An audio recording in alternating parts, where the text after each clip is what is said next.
What's going on, everyone, and welcome back to the channel. Today I've got some more NBA news to be talking about with you guys. For those of you who haven't heard about this already, it is currently being reported that all over Twitter, Zion Williamson actually had a couple of family members pretty much tweet out saying that they are unhappy with Zion playing in New Orleans. They want him to leave, and this basically sparked a huge thing all over Twitter, with some journalists kind of even stepping in and coming out and saying that, yeah, there has been a little bit of tension with Zion and New Orleans, and that, who knows, something could potentially go down if things aren't necessarily fixed soon. But, hey, before I get into all this Golden State Warriors stuff, I just wanted to kind of say shame on his family for kind of, tweeting about this stuff. I mean, this guy is in his second year, and you were basically trying to force him to request a trade. And you're talking all of this smack on social media. I'm not even a Pelicans fan, but come on now. It's his second year. They've got one of the best and most underrated GMs in the league who's won a championship with the Cleveland Cavaliers. Give him a chance. But basically, some reports came out that his family actually wants him to potentially look to go on a trade to the Golden State Warriors, where he could play with Steph Curry. Of course, all of this has sparked a lot of people, to say Zion Williamson will be getting traded to the Golden State Warriors. Of course, I don't think he will be. I think that Zion's family are just trying to start trash on social media for some reason. But hey, if there is a team interested in trading for Zion Williamson right now, I do think it would be the Golden State Warriors. And I think they would have one of the most perfect trade situations to try and trade for him. Of course, a lot of fans have started speculating what this trade would potentially be. Again, there has been a lot of, mock trades, coming out. And really all of these are sending Zion Williamson, as I just said, to the Golden State Warriors, which is crazy. But basically, what this trade actually does suggest, according to mock trades, is that the Golden State Warriors would trade James Wiseman, Andrew Wiggins, Jordan Poole, and 2 future first-round picks for Zion Williamson. Now, let me just start off by saying, James Wiseman is cool and all, but you are going to have to trade a lot more for Zion Williamson. It's like they're forgetting this guy just made the All-Star team in his second year in the league, and even though, in my opinion, I still think he's probably overweight. I think that if he lost a little bit, he could be so much better and assure himself of future injuries. But hey, he did average 27 points this year, which is absolutely insane. Still needs to work on that jump shot, but I think it is slowly, coming here and there. And at least he's not afraid to potentially take some shots. But basically, again, 27 points, 7.2 rebounds, 3.7 assists on 62% two-point conversion. You gotta be kidding me. Like, this guy is insane. You're going to have to trade up a lot more. What I think, in my opinion, a trade would most likely look like would, of course, be definitely not Andrew Wiggins, because they don't have to match the salary cap, and I don't think the Pelicans would want to take on, of course, Andrew Wiggins' contract. So, of course, I think it would be James Wiseman, Jordan Poole. Those are pretty much, set. But then you would have to add Eric Pascal into that, trade. You would keep the 2 future first-round picks. But what you would also have to add,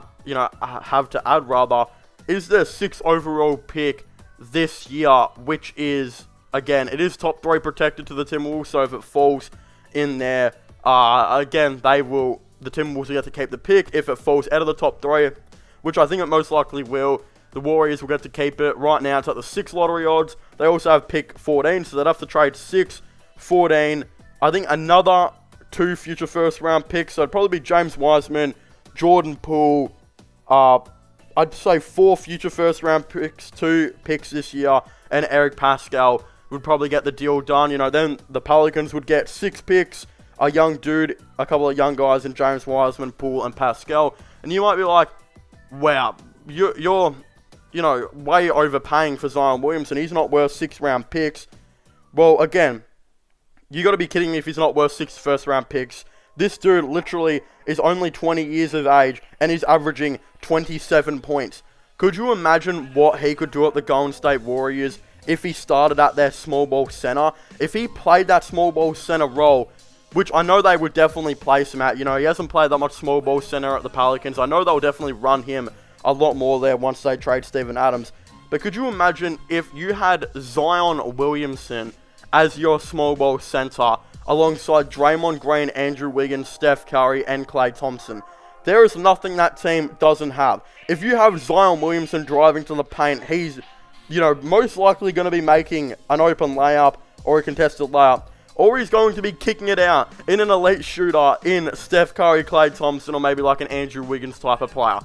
This guy will probably still average 27 points, not assists. Probably still averaging 27 points. His assists would probably go up to about 5 per game. And his rebounds would probably go up to about 10 points per game. 10 rebounds per game, rather. So, again, you could say maybe he's too small for center. He's, 6'5", 198 centimeters. Yes, it's probably too small for center. But keep in mind, Golden State like to play Draymond Green at center, who is also the exact same height. Difference is Zion, I believe, weighs about 15 kilograms more than what Draymond does.